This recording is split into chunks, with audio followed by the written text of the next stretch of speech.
Պարոն նախարար, անցած տարի, երբ ներկայացնում եք նախորդ տարվա զեկույցը, դա այն օրն էր, երբ խաղաղության պայմանագրի շուրջ բանակցությունների ավարտը նոր էր ազդարարվել, ձեր զեկույցի նախորդ օրն էր։ Մենք կրկին հավաքվեցինք հանձնաժողովում եւ ինչ հարց էին ձեզ ուղղում ընդդիմադիրները, հիշում եք, դեռևս տեքստը հրապարակված չէր, եւ այդ միջանկյալ մի քանի ամիս ժամանակն էր, որ արդեն ավարտը հայտարարել ենք, բայց չենք նախաստորագրել, հետեւաբար չէր հրապարակվել։ Եվ Տիկին Վարդանյան, դուք այդ հանձնաժողովի նիստի ժամանակ, բայց դրանից առաջ է, դրանից հետո էլ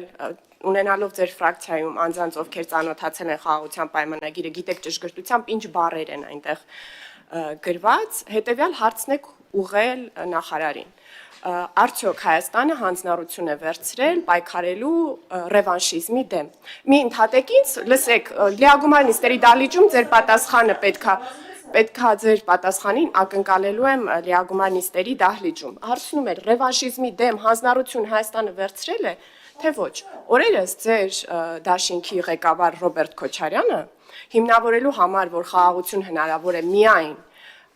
երաշխավորի պայմաններում, ասեց, որ այդ երաշխավորը անհրաժեշտ է նաև Ադրբեջանին։ Ինչու է Ադրբեջանին անհրաժեշտ երաշխավոր պայքարելու համար Հայաստանում ռևանշիզմի դեմ։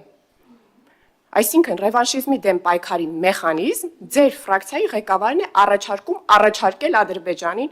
իդեմս երաշխավորի։ Հարցեր չունեք իրեն, ասելիք չունեք, ձեզ նկատի ուներ, հո մեզ նկատի չուներ, երբ որ ասում էր, որ ռևանշիզմի, հայկական ռևանշիզմի դեմ պայքարելու համար Ադրբեջանին եւս անհրաժեշտ է երաշխավոր։ Տեսեք ինչ լավ բանաձև է առաջարկում մեզ կայսրությունը։ Որևէ բան չունեք նրան ասելու։ Երկրորդ հարցը, որ մի ընդհատեք ինձ, երկրորդ հարցը, որ անընդմեջ ուղղում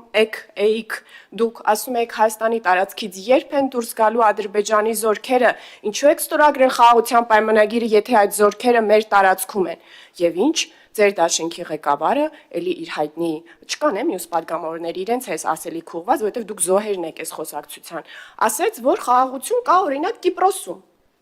Կղզին բաժանված է երկու մասի, այդ խաղաղության երաշխավորը Թուրքիան է, եւ սա Ռոբերտ Քոչարյանին շատ դուր է եկել։ Իրեն հարց չունեք ասելու, որ եթե Կիպրոսի խաղաղությունը խաղաղություն է, իսկ մեր խաղաղությունը խաղաղություն չէ, եւ դու առաջարկում ես, որ երաշխավոր բերելով դա կդառնա խաղաղություն։ Արդյոք դա նշանակում է, որ ադրբեջանական զորքերը կարող են մնալ Հայաստանի ինքնիշխան տարածքում միայն թե լինի երաշխավոր, ավելին Հայաստանը կարելի է բաժանել երկու մասի, կարելի է միջանցք տալ, վերջ-վերջո, միայն թե երաշխավորը հասնի իր նպատակներին։ Հարցեր տվեք միմյանց, թե չէ տենց նստած լսում եք այդ մարդուն ու չեք հասկանում, թե ում եք լսում, որ երկրին եք լսում։